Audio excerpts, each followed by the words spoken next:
मुंबई महानगरपालिकेच्या नवनिर्वाचित महापौर रितू तावडे यांनी आज बांगलादेशी अनधिकृत फेरीवाल्यांच्या विरोधात कारवाई करण्याचे आदेश दिले आहेत आणि यापूर्वी सुद्धा दादर या परिसरातील अनधिकृत फेरीवाल्यांच्या विरोधात खरं तर अक्षता तेंडुलकर या भाजपच्या नेत्या यांनी सुद्धा भूमिका जी ती मांडली होती। आपल्या सोबत सध्या अक्षता तेंडुलकर मॅडम आहेत। ताई, एकूणच आज ज्या पद्धतीने मुंबईच्या महापौर रितू तावडे यांनी एक प्रश्न उपस्थित केला आहे की बांगलादेशी ज्या प्रकारे फेरीवाले अनधिकृत वाढत आहेत त्यांच्यावरती कठोर कारवाईचे आदेश दिलेत। तुम्ही सुद्धा हा मुद्दा आरएनवर धरला होता, तुमच्या काय निदर्शनास आलं? दादरमध्ये काय परिस्थिती आहे अशी?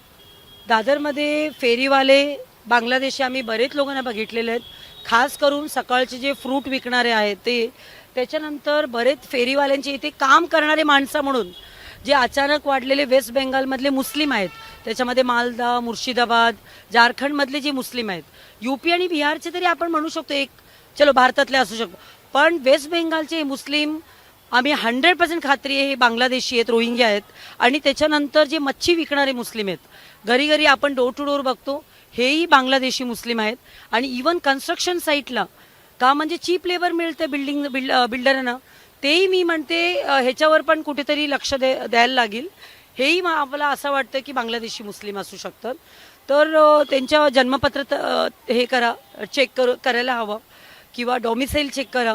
एक्झॅक्टली ते समजा वेस्ट बेंगालमध्ये पण राहत असतील, त्यांना 15 वर्ष त्यांच्या वास्तव्य आहे का तिथे, तेही बघण्याची आता खूप गरज आहे। कुठेतरी आपला जे देश आहे त्याला आपल्या भविष्य, त्याच्या सेफ्टी, त्याच्या सिक्युरिटी, त्याचा विचार करता आपल्याला वाटतं हे सगळे धोरणं करायची खूप गरज आहे।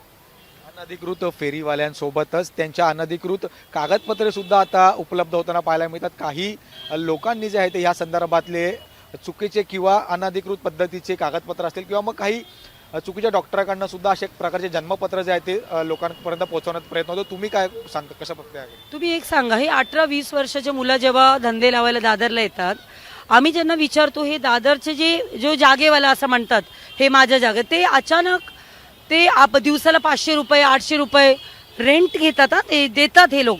ह्यांना फायनान्शियल बॅकग्राऊंड कोण देतो? अचानक एवढं इन्व्हेस्टमेंट, ह्यांच्या मस्जिद, ह्यांच्या समाजाचं जे काय आहे, मला वाटतं एकत्र येऊन ह्यांच्या समाजाच्या संख्या वाढवायला, ह्याच्यामध्ये लँड जिहाद आणि वोट जिहाद मी म्हणते ह्याच्या मागे आहे।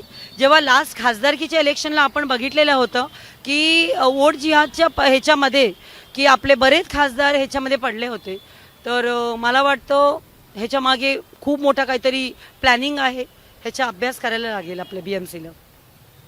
अनधिकृत फेरीवाल्यांमुळे कुठेतरी अधिकृत फेरीवाल्यांचं सुद्धा काम हे धोक्यात येताना आपल्याला पाहायला मिळतं का? आणि जे अधिकृत आपले स्थानिक फेरीवाले आहेत त्याच्यामध्ये जे हिंदू आहे, मेजॉरिटी हिंदू आहेत।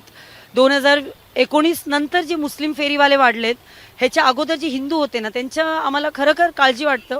काही लोकांचं म्हणजे आयुष्य त्याच्यावर निर्भर असतं, ते इथे काही कमवतात त्याच्यामुळे त्यांचं घर चालतं। त्याच्यामुळे मला वाटतं जेव्हा योजना बनवताना आपले लोकांसाठी बनवा, म्हणते आपले जे स्थानिक आहेत, आपले मराठी आहेत, जे महिला आहेत, बचत गटचे महिला आहेत, दिव्यांग आहेत, असा पॉलिसी बनवा, त्यांच्यासाठी झोन द्या। महिला बचत गटचे आहेत त्यांना द्या तुम्ही बसायला, असं आमचं मत आहे।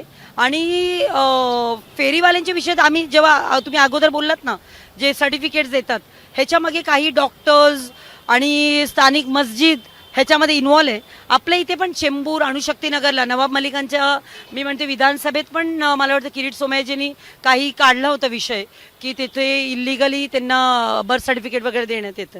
ह्याच्या मला वाटतं जे देणार आहेत त्यांना आधी पकडा, ह्यांना तरी आपल्याला शोधायचे ते, हे बर्थ सर्टिफिकेट देणारे त्यांना पकडा आणि त्यांच्यावर कठोर कारवाई करायला हवं। खूप खूप धन्यवाद। आपण पाहतोय की ज्या प्रकारे अनधिकृत बांगलादेशी यांचा वाढ जो आहे तो ह्या ठिकाणी मुंबईत होताना पाहायला मिळतो, यांच्यावरती कठोर कारवाई जी ती करण्यात यावी अशी मागणी जी आहे अक्षता तेंडुलकर यांच्या माध्यमातून करण्यात येते। व्हिडिओ जर्नलिस्ट मनोज सह मी जय पवार, जय महाराष्ट्र न्यूज, मुंबई।